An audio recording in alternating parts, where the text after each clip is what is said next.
नमस्कार, रिवर 24 के ताजा तरीन अंक के साथ में शैलेंद्र। सबसे पहले प्रमुख खबरें। जन सुनवाई में पहुंचे बुजुर्गों ने सुनाई अपनी व्यथा, मीडिया के सामने रोते बताई अपने दुख भरी कहानी। मंगलवार के चलते चिरहुला मंदिर में उमड़ी भक्तों की भारी भीड़, अव्यवस्थाओं का करना पड़ा सामना। चौराहा थाना अंतर्गत रानी तालाब मंदिर में मिली संदिग्ध परिस्थितियों में युवक की लाश और मेधावी छात्र योजना अंतर्गत छात्रों को साल भर से नहीं मिली ₹1 की राशि। NSUI कार्यकर्ताओं ने मुख्यमंत्री के नाम सौंपा ज्ञापन। खबरों सहित अन्य खबरें विस्तार से। चौराहा थाना अंतर्गत रानी तालाब मंदिर परिसर में एक युवक का संदिग्ध परिस्थितियों में शव मिला है। परिजनों ने हत्या की आशंका जताई है। चौराहा थाना अंतर्गत रानी तालाब परिसर के पास आज एक युवक का शव मिला, जिसे लेकर स्थानीय लोगों ने पुलिस को सूचना दी। मौके पर पहुंची पुलिस ने मामले की जांच की और पता चला कि युवक का नाम प्रज्वल पांडे है, जो संजय नगर का रहने वाला है। मौके पर पहुंचे युवक के पिता ने बताया कि उनका लड़का इंदौर में रहकर पढ़ाई करता था। कल रात ही बात हुई तो बताया कि सिंगरौली में है और खाना खा रहा है, लेकिन आज जब सूचना मिली तो उन्हें यकीन ही नहीं हुआ। मामले को लेकर हमने मृतक के पिता विजय शंकर पांडे से बात की। जी सर, क्या नाम है आपका? विजय शंकर पांडे। पता नहीं कौन है आपके? ये हमारा बालक है। ये कैसे घटना हुई है, कहाँ थी? जब हमको खुद भी नहीं मालूम।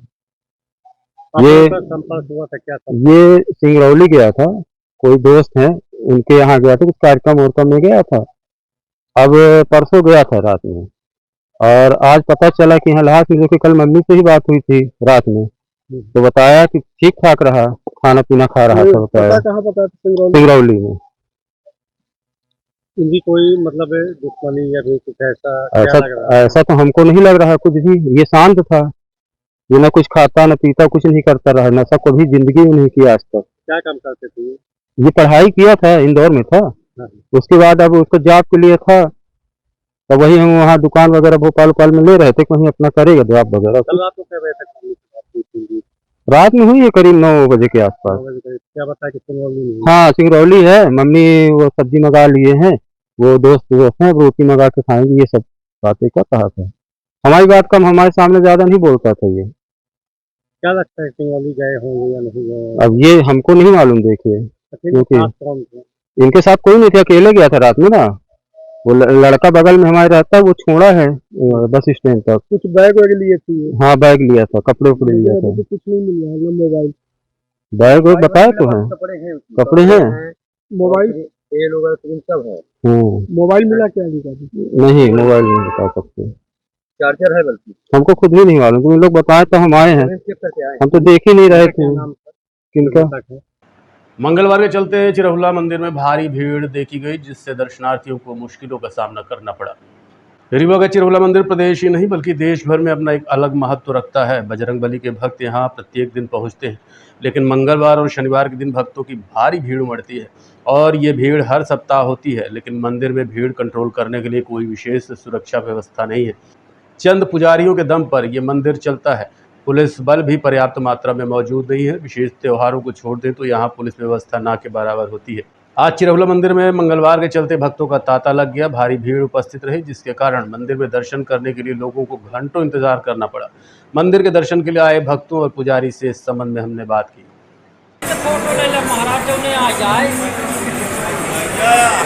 चिरहुला मंदिर में आज आप लोग बाहर बैठे हैं, क्या बात? पुजारी लोग दोनों बैठे हैं। दोनों पुजारी जो नियुक्त हैं वही भगवान का प्रसाद चढ़ा रहे हैं। अच्छी बात। तो कुछ विवाद हुआ क्या? विवाद वगैरह कुछ नहीं है।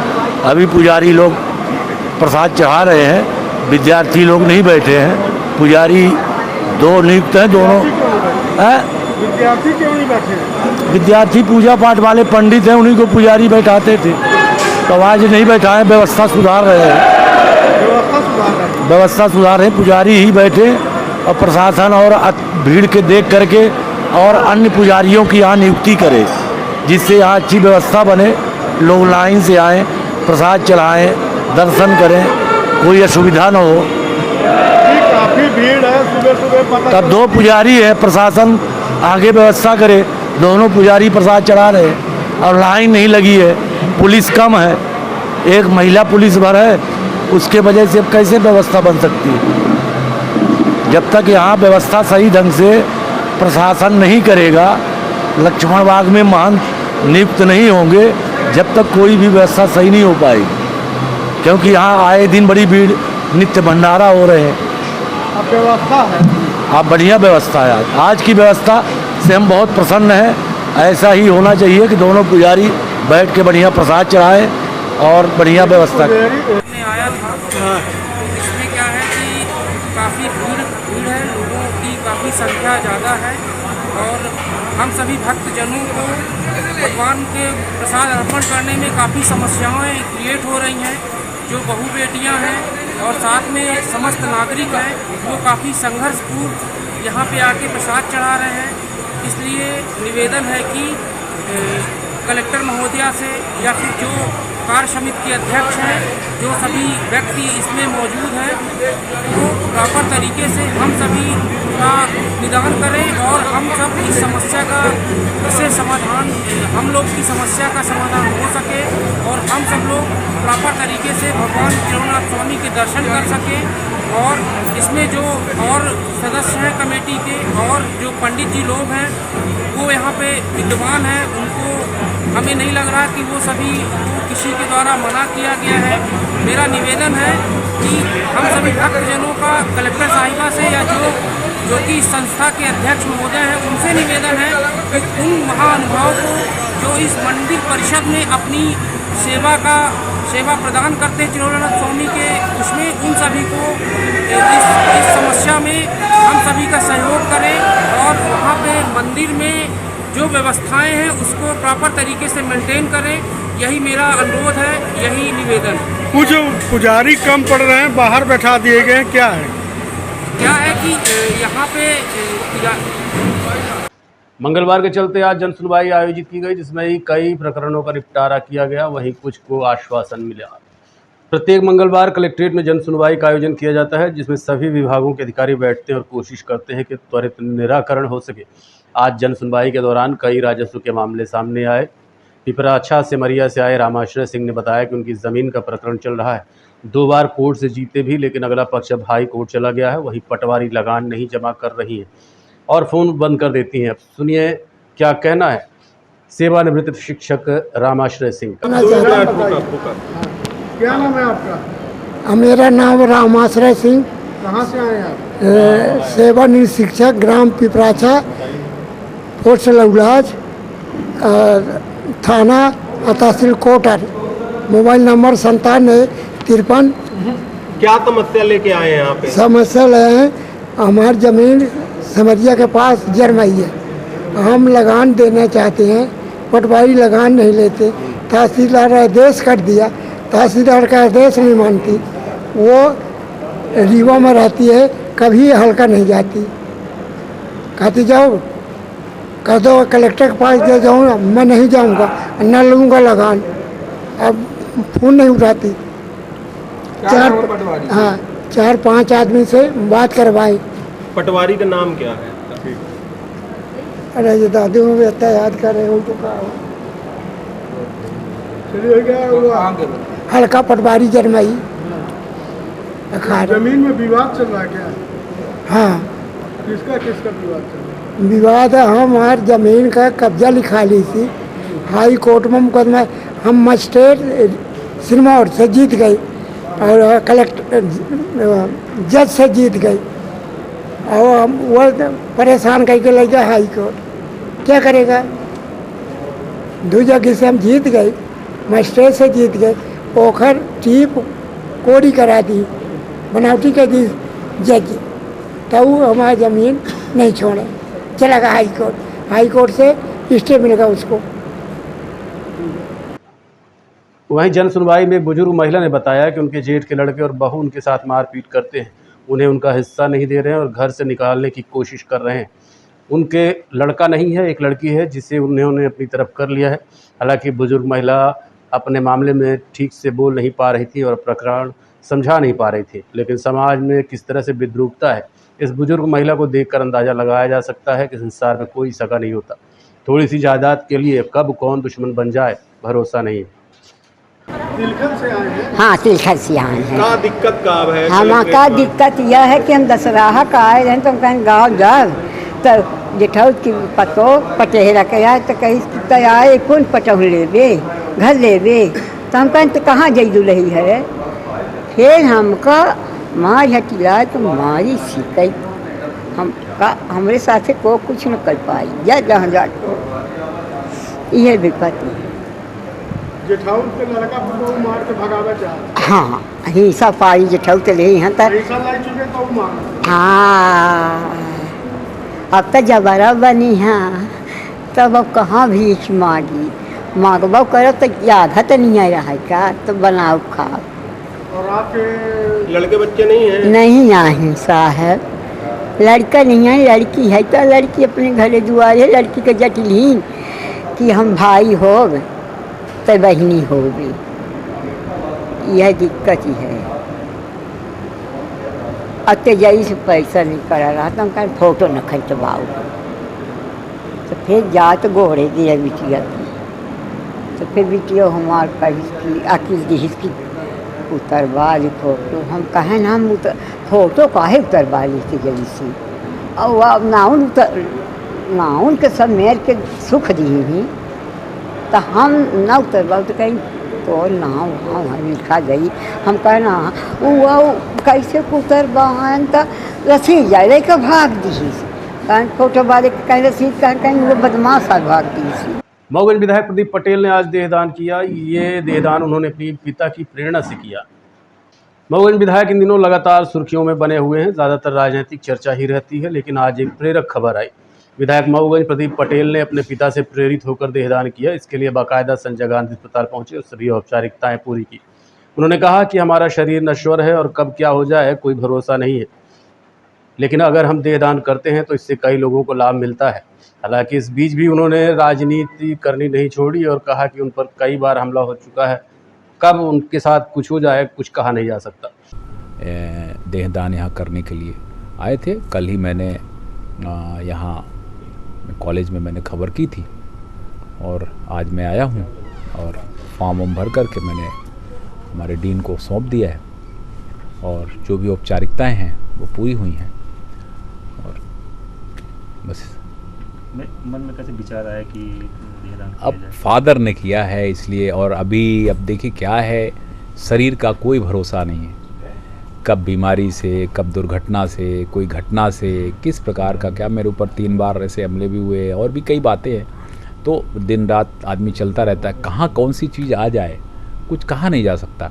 तो समय रहते अगर हम नहीं करेंगे तो बाद में तो फिर ये शरीर नष्ट हो जाएगा। तो इसलिए मैं चाहता हूँ कि समय से पहले ही हम इसको लिख करके दे दें ताकि हमारे घर परिवार को किसी प्रकार की कोई दिक्कत ना रहे। और क्या संदेश देना चाहेंगे लोगों को जैसे कि देहदान करना? मेरा सबसे यही अनुरोध है कि हमारे शरीर में बहुत सारी चीज़ें हमारे मृत्यु के बाद भी जीवित रहती हैं।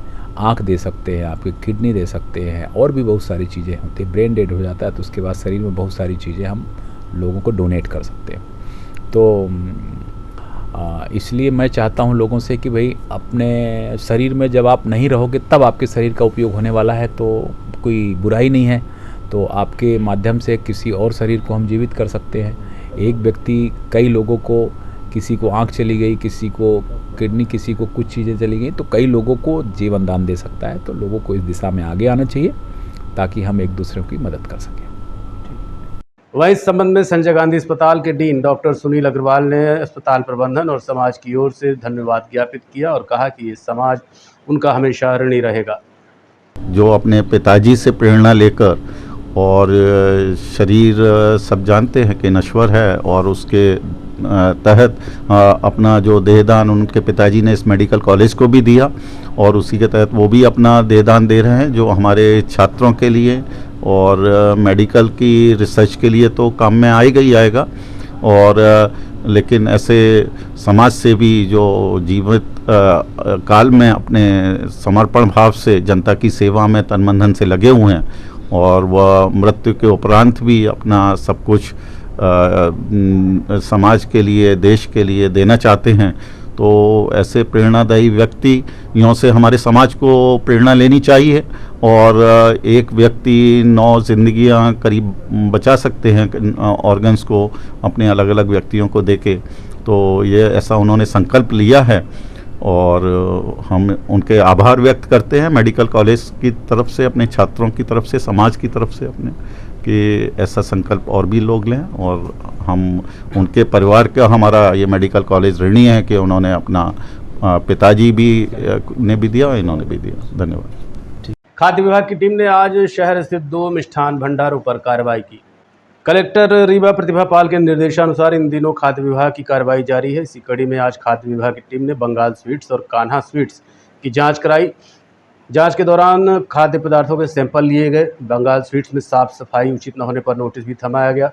वहीं खाद्य विभाग की टीम द्वारा बताया गया कि आगे भी ये कार्रवाई जारी रहेगी। ये कार्रवाई आम जनमानस के स्वास्थ्यगत हितों को रखते हुए की जा रही है ताकि लोगों को शुद्ध और साफ स्वच्छ खाद्य पदार्थ उपलब्ध हो सके। कार्रवाई कर रही है, तो आज कहाँ निरीक्षण किया गया है, क्या चीजें पाई गई? देखिए, कलेक्टर महोदय के निर्देश पे जो हमने कार्रवाई आरंभ की है, इसमें सर्वप्रथम आज बंगाल स्वीट्स का निरीक्षण किया गया। तो बंगाल स्वीट्स का कारखाना है गल्ला मंडी स्थित सफारी होटल के पीछे वाले गली में।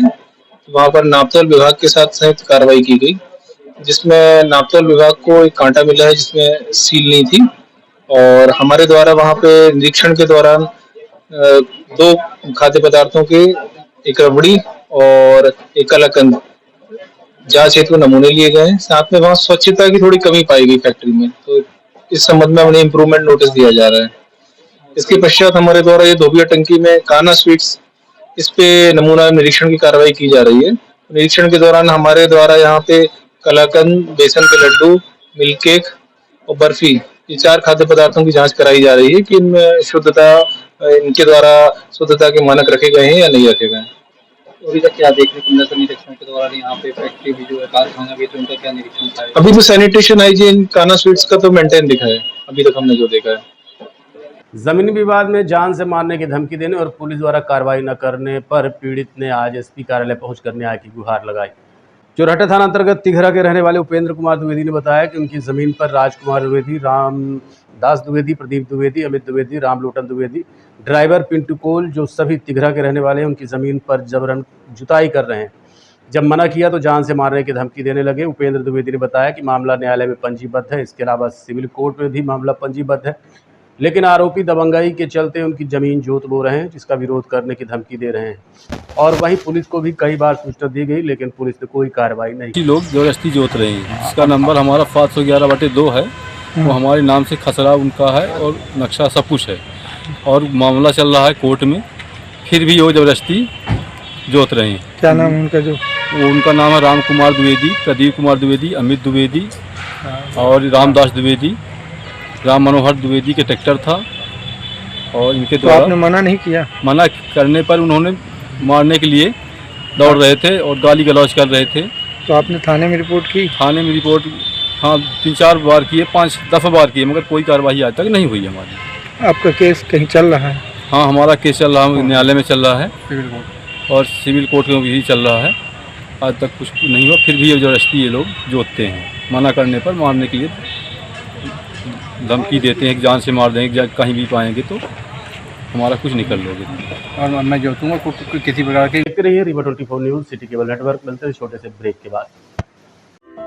हड्डी जोड़ एवं रीढ़ रोग तथा स्त्री रोग एवं प्रसूति रोग का इलाज एक ही छत के नीचे।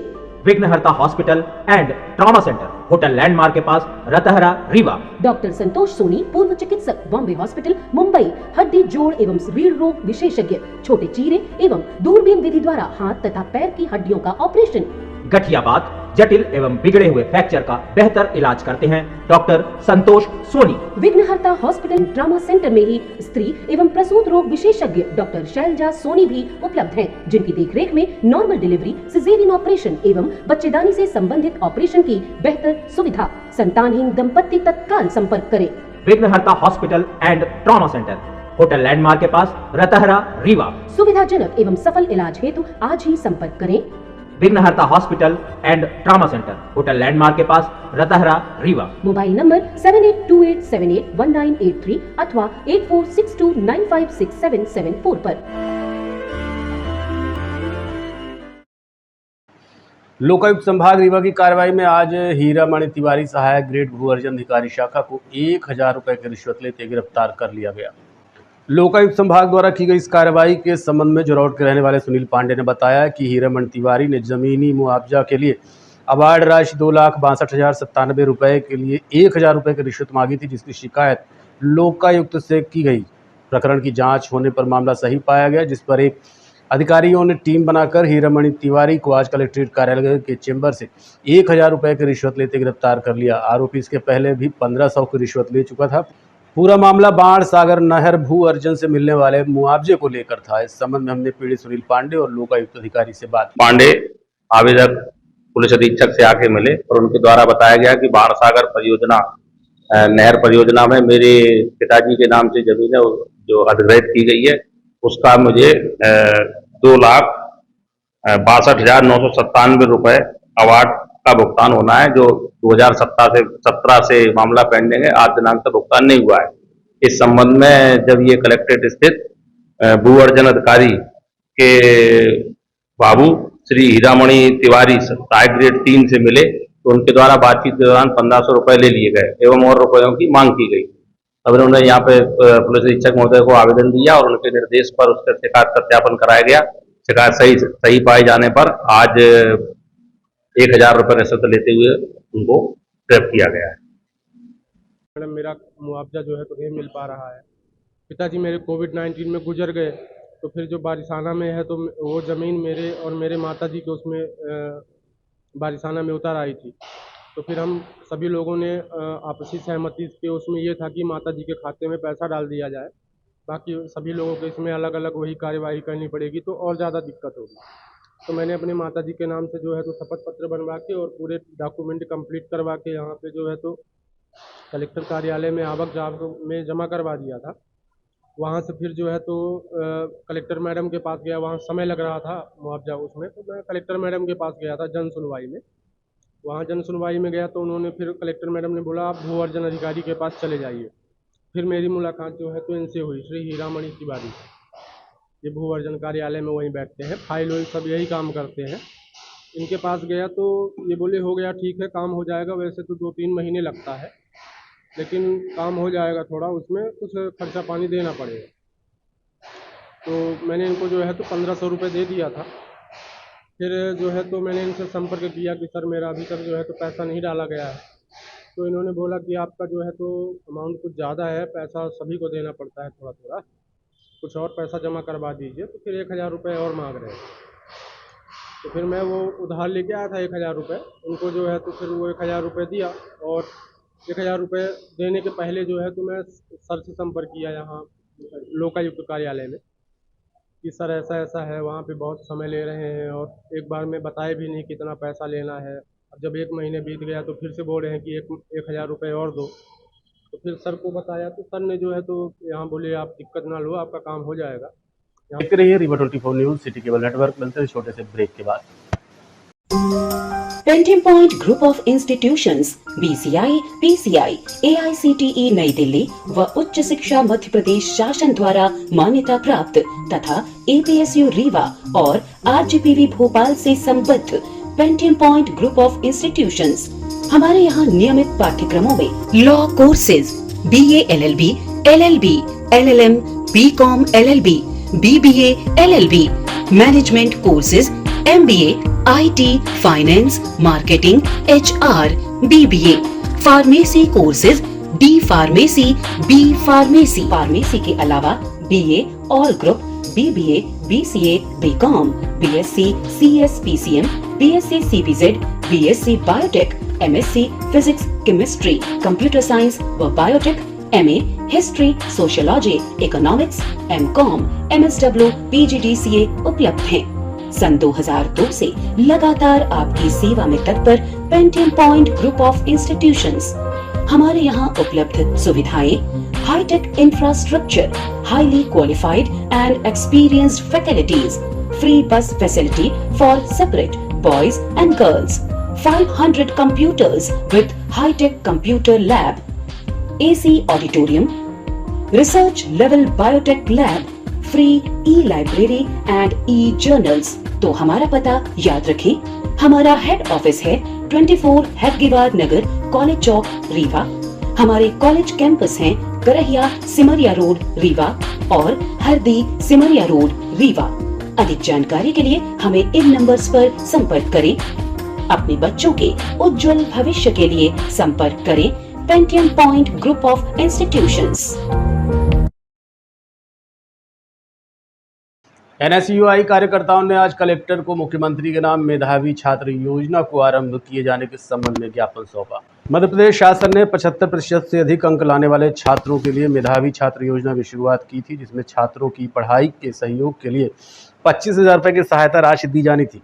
इसमें सभी वर्ग के लोग पात्र थे, लेकिन पूरा 1 साल बीत गया और किसी भी छात्र के खाते में 1 रुपये की राशि अभी तक नहीं आई है। वहीं जिन छात्रों को स्कूटी देने की योजना तत्कालीन मुख्यमंत्री शिवराज सिंह चौहान ने की थी, उन छात्रों की भी आज तक स्कूटी नहीं मिली है।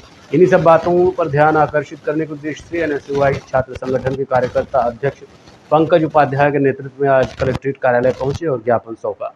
से ऊपर लाते थे, वो मेधावी योजना के अंतर्गत आते थे, परंतु इस बार क्या हुआ है, साल बीतने को है और अभी तक किसी को भी ना 25,000 रुपए, जो एक नियम चलता था 25,000 रुपए और लैपटॉप दिया जाता था छात्रों को।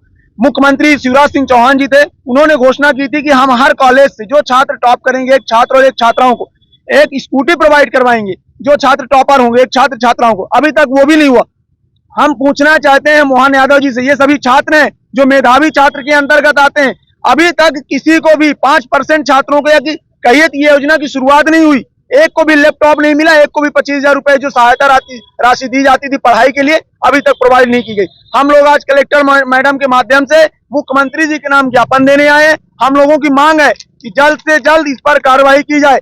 आज हम लोग आए हैं, कलेक्टर मैडम को ज्ञापन देंगे। अगर इस पर निराकरण नहीं होता है, अगले 10 दिन के अंदर, मतलब 25 से 26 तारीख के अंदर हम लोग फिर डिप्टी सीएम के आवास जाएंगे और ताकत से जाएंगे, ताकि घोघरबाड़ 34 में निर्मित मकान के भूमि स्वामी अब्दुल हफीज अंसारी के मकान में किराएदार द्वारा नाजायज तरीके से जबरन कब्जा कर लिया गया है, जिसका वीडियो पीड़ित ने मीडिया को सौंपा है।